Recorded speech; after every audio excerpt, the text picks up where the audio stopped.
샬롬. 오늘 또 주의 평강이 여러분 가운데 함께하기를 주의 이름으로 축원합니다. 오늘 또 주님과 동행하고 말씀과 함께하는 하루의 삶이 되시기를 주의 이름으로 간절히 축원합니다.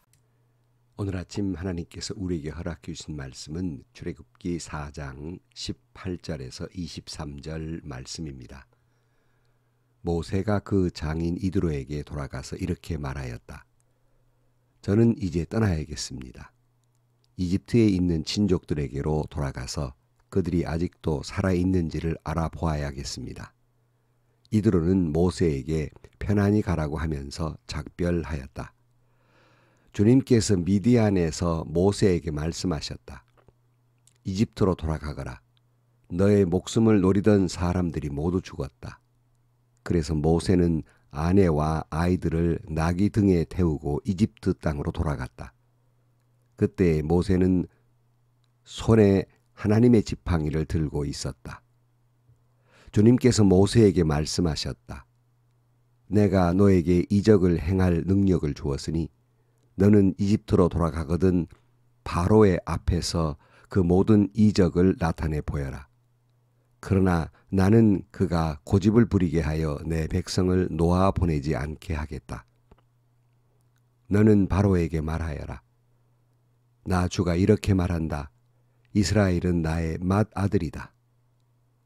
내가 너에게 나의 아들을 놓아 보내어 나를 예배하게 하라고 하였건만 너는 그를 놓아 보내지 않았다.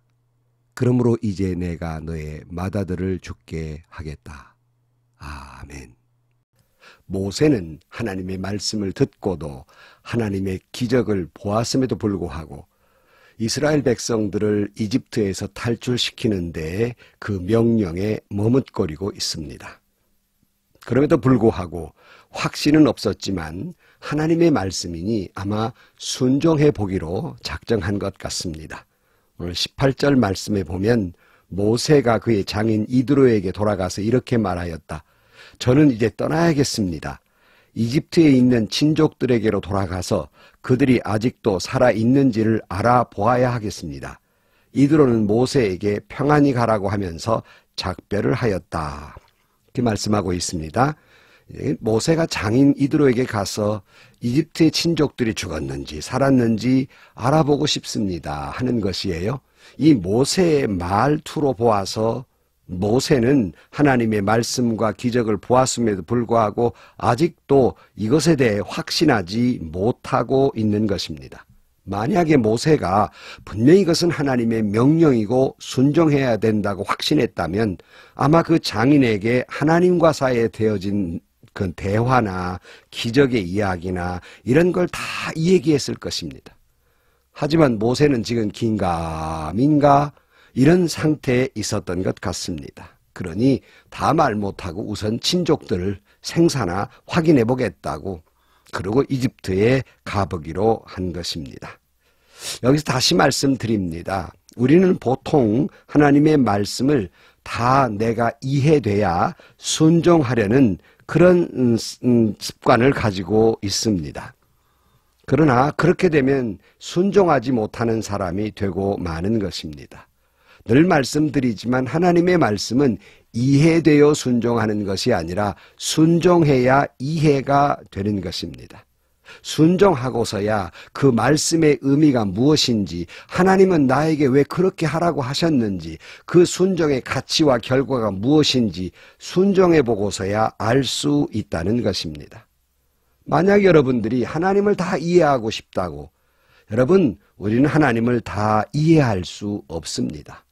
만약에 여러분들이 하나님을 다 이해했다면 하나님은 여러분 수준에 불과한 존재가 되고 마는 것입니다.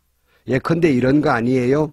어린아이가 어른의 말을 잘 못 알아들으면 다 큰 녀석이 왜 아직도 애처럼 그렇게 다 이해를 못하느냐고 핀잔을 줍니다. 그러나 어린아이인데 어른의 뜻을 다 이해하면 벌써 제 어른 다 됐네 이렇게 이야기합니다. 어른의 수준에 올라왔다는 것이죠. 그러니까 여러분들이 하나님을 다 이해하려는 건 여러분들이 하나님처럼 되려고 하는 것입니다. 여러분은 하나님을 다 이해할 수 없습니다. 그래 주님은 나는 나다라고 말씀하고 있지 않습니까? I am who I am. I am that I am. 나는 나다. 설명되어 줄 수 있는 존재도 아니고 이해될 수 있는 존재도 아니라고 말씀하고 있는 겁니다. 하나님은 결코 어떤 철학적인 용어로도 설명할 수 있는 분이 아니고 어떤 신학자가 신학적인 용어로 설명될 수 있는 것도 아니고 인간의 언어로 다 표현될 수 있는 분도 아니고 인간의 이성으로도 다 이해될 수 있는 분이 아닙니다. 거기에 갇혀 계신 분이 아니라는 거예요. 모든 걸 초월하신 분이기 때문에 이해하고 믿는다는 것은 처음부터 출발이 잘못된 것입니다. 믿고 순종하고서야 이해가 되는 분이 하나님이십니다. 우리는 하나님의 말씀을 다 이해하지 못합니다. 왜 그래야 하는지, 왜 그렇게 하라는 얘기인지 다 알지 못하지만 그 하나님의 말씀이니 순종할 때 아직은 내가 확신하고 있지 못하지만은 하나님의 말씀이니 주의 말씀이니 내가 순종하리이다. 이렇게 이해되지는 않았지만 다 믿어지진 않았지만 이거 분명히 하나님이 말씀이니까 그렇게 순종할 때 이해되고 하나님의 역사는 기적은 일어나게 되는 것입니다. 하나님은 이런 모세에게 확신을 주고자 해서 이런 말씀을 하십니다. 19절 말씀에 보면 주께서 미디안에서 모세에게 말씀하셨다. 이집트로 돌아가거라. 너의 목숨을 노리던 사람들이 모두 죽었다. 그러니까 공포 속에서 하나님이 말씀하셨는데도 아직 긴가민가 하고 머뭇거리니까 너무 그렇게 겁먹지 말아라. 그동안 너 죽이려 했던 사람들 다 죽었다. 안심하고 가거라. 이렇게 자꾸 모세에게 하나님은 설득하고 용기를 주십니다. 이에 모세가 이제 20절 말씀에 그래서 모세는 아내와 아이들을 나귀 등에 태우고 이집트 땅으로 돌아갔다. 그때 모세는 손에 하나님의 지팡이를 들고 있었다 그랬어요. 자, 모든 가족들을 데리고 이집트로 돌아가고 있습니다. 그런데 모세의 손에 무엇이 들려있다고 했습니까? 하나님의 지팡이라고 표현되어 있어요. 하나님의 지팡이가 손에 들려있다. 과거에는 어떤 지팡이인데요? 과거에는 모세의 지팡이였어요. 그러나 어떻게 갑자기 하나님의 지팡이가 된 겁니까? 이 80 노인이 양떼나 몰려고 들었던 지팡이, 넘어지려 할 때 몸을 의지했던 그런 말라 비틀어진 지팡이, 그 지팡이가 아니라 분명히 똑같은 지팡이였을 터인데 이제는 하나님의 지팡이가 됩니다. 기적을 일으키는 지팡이가 됩니다. 왜 그렇게 됐습니까? 하나님이 모세와 함께 하시기 때문에 하나님의 기적을 일으키는 지팡이가 되는 것입니다. 여기서 우리는 또 하나 깨닫게 됩니다. 우리는 우리 자신이 마른 막대기 같고 초라하고 볼품없는 인생일지 모르지만 우리 스스로가 생각했을 때 세상 사람들이 보았을 때 가치 없는 인생일지 모르지만 하나님이 함께 하실 때 하나님의 손에 붙들렸을 때 우리는 하나님의 지팡이, 하나님의 사람이 되고 더 이상 초라한 사람이 아니라 하나님의 능력이 함께하는 사람, 은혜가 충만한 사람, 축복받는 사람이 될 것이라는 말씀입니다. 칼이 강도의 손에 들려면 사람을 죽이는 도구가 되지만 칼이 외과 의사의 손에 들려지면 사람을 살리는 도구가 됩니다. 누구 손에 들려있냐는 거예요. 똑같은 악기이지만 아주 저렴하고 별로 그 가치가 없는 그런 악기이지만 아마추어가 그 연주를 했을 땐 그냥 볼품없는 음악이 될지 모르지만은 볼품없는 악기라도 거장이 그 악기를 연주하면 명품이 되는 것이에요. 천상의 소리가 나는 것입니다. 여러분, 하나님의 손, 이 거장의 손에 붙들린 하나님의 지팡이가 되시기를 주의 이름으로 축원합니다. 그러면 능력의 지팡이가 될 것입니다. 기적과 은혜를 체험하는 지팡이가 될 것입니다. 오늘 21절 말씀에 보면 주님께서 모세에게 말씀하셨다. 내가 너에게 이적을 행할 능력을 주었으니 너는 이집트로 돌아가거든 바로의 앞에서 그 모든 이적을 나타내 보여라. 그러나 나는 그가 고집을 부리게 하여 내 백성을 놓아보내지 않게 하겠다. 너는 바로에게 말하라. 나 주가 이렇게 말한다. 이스라엘은 나의 맏아들이다. 지팡이를 가지고 기적을 행하라고 말씀합니다. 바로 앞에 가서 그런 기적을 행하라는 말이에요.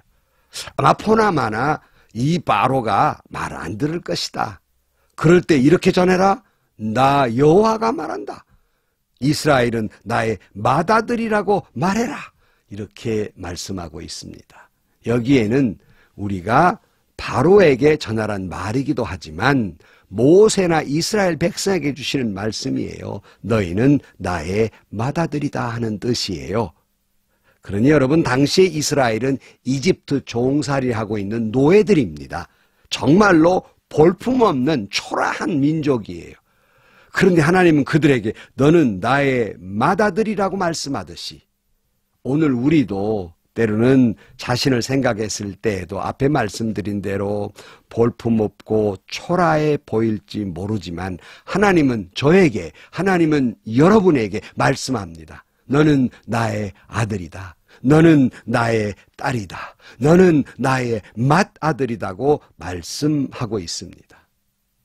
그러나 여러분 생각해 보면 이 죄 많은 인생이 감히 하나님으로부터 그런 말을 들을 만한 자격이나 가치가 있는 존재입니까?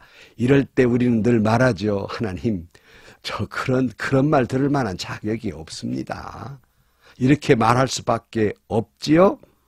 그러나 죄 많은 인생이지만은 예수 그리스도가 십자가에 달려 물과 피를 쏟으시며 가치 없는 인생 죄인을 이 모든 죄를 사해 주시고 하나님의 자녀가 될 자격을 부여해 주시며 하나님의 은혜의 보좌 앞에 나아갈 맏아들이 되게 하셨으니 하나님은 우리를 귀히 여기신다 그랬어요. 그러므로 여러분 자신이 여러분을 볼 때 초라하게 보시는 것이지 하나님은 여러분을 볼 때 존귀히 보신다는 말씀이에요. 그러므로 하나님의 눈으로 여러분을 보세요. 얼마나 사랑스러운 존재인지, 여러분이 얼마나 보시기에 좋았다 기뻐하시는 존재인지, 얼마나 천하를 주고도 바꿀 수 없는 소중한 존재인지 주님이 말씀하고 있지 않습니까? 사랑하는 성도 여러분, 우리는 하나님이 보배롭고 존귀하게 여기는 존재라는 사실입니다. 이런 존재감, 이것이 우리가 오늘 또 용기를 가지고 살아갈 그러한 의미가 되고 그리고 소망이 되는 것이 아니겠습니까? 그런 우리를 홀대했을 때 어떻게 될까요? 주님 말씀하십니다. 23절 내가 너에게 나의 아들을 놓아보내어 나를 예배하게 하라고 하였건만 너는 그를 놓아보내지 않았다. 그러므로 이제 내가 너의 맏아들을 죽게 하겠다. 그러니까 바로가 너 만약에 내 맏아들을, 이 존귀한 존재를 보내서 하나님께 예배드리게 하지 못하면 내가 네 맏아들을 죽이겠다. 네가 그처럼 소중히 여긴 아들을 죽이겠다라고 말씀하고 있습니다. 하나님은 이만큼 우리를 사랑하시고 이 말씀을 잘 표현해놓은 말씀이 있잖아요. 여러분도 좋아하고 저도 좋아하는 말씀, 이사야 43장 1절 말씀, 그 이하의 말씀에 이렇게 되어 있지 않습니까? 그러나 이제 야곱아 너를 창조하신 주께서 말씀하신다. 이스라엘아 너를 지으신 주님께서 말씀하신다. 내가 너를 속량하였으니 두려워하지 말아라. 내가 너를 지명하여 불렀나니 너는 내 것이라. 내가 물 가운데로 건너갈 때 너와 함께 할 것이고 내가 강을 건널 때에도 물이 너를 침몰치 못할 것이다. 내가 불 속으로 걸어가도 그을리지 않을 것이며 불꽃이 너를 태우지도 못할 것이다. 나는 주 너의 하나님이다. 이스라엘의 거룩한 하나님이다. 너의 구원자이다. 내가 이집트를 속량물로 내주어 너를 구속하겠고 너를 구속하려고 너 대신에 에디오피아와 스바를 내주겠다. 내가 너를 보배롭고 존귀하게 여겨 너를 사랑하였은즉 너를 대신하여 다른 사람들을 내주고 너의 생명을 대신하여 다른 민족을 내주겠다. 여러분, 말라비틀어진 인생 같고 초라하고 마른 막대기 같은 인생이라 할지라도 주님 손에 붙들렸을 때 우리는 하나님의 지팡이가 될 것이고 하나님의 맏아들이 될 것이고, 우리는 세상의 눈으로 보면 초라한 존재지만 하나님의 눈으로 보면 여러분은 보배롭고 존귀한 하나님의 맏아들, 그러기에 너는 내 것이라고 말씀하고 있습니다. 오늘 또 이 말씀 다시 한번 마음에 깊이 하나님의 음성으로 들으시고 용기를 가지고 힘을 내서 하나님의 맏아들로서, 하나님의 존귀한 존재로서, 보배로운 존재로서 오늘 또 믿음으로 축복받으며 살아가는 하루가 되시기를 주의 이름으로 간절히 축원합니다. 기도하시겠습니다. 하나님, 어떤 때에는 때로는 자신감마저 잃어버리고 비틀거릴 때가 있을 때 오늘 늘 이 말씀을 기억하게 해 주옵소서. 너는 나의 맏아들이다 주신 말씀 큰 용기가 되게 하시고, 오늘 하루 왼종일 나는 하나님의 보배로운 존재이고 나는 하나님의 그 존귀한 존재임을 늘 되뇌이며 살아가게 하여 주옵소서. 예수님의 이름으로 기도하옵나이다. 아멘. 여러분, 하나님의 손에 들려진 하나님의 지팡이이십니다. 보배로운 존재세요. 존귀한 분들입니다. 하나님의 맏아들입니다. 그와 같은 존재로 살아가는 하루가 되시기를 주의 이름으로 축원합니다. 행복하시고요. 오늘도 좋은 일이 많으시기를 주의 이름으로 간절히 축복합니다.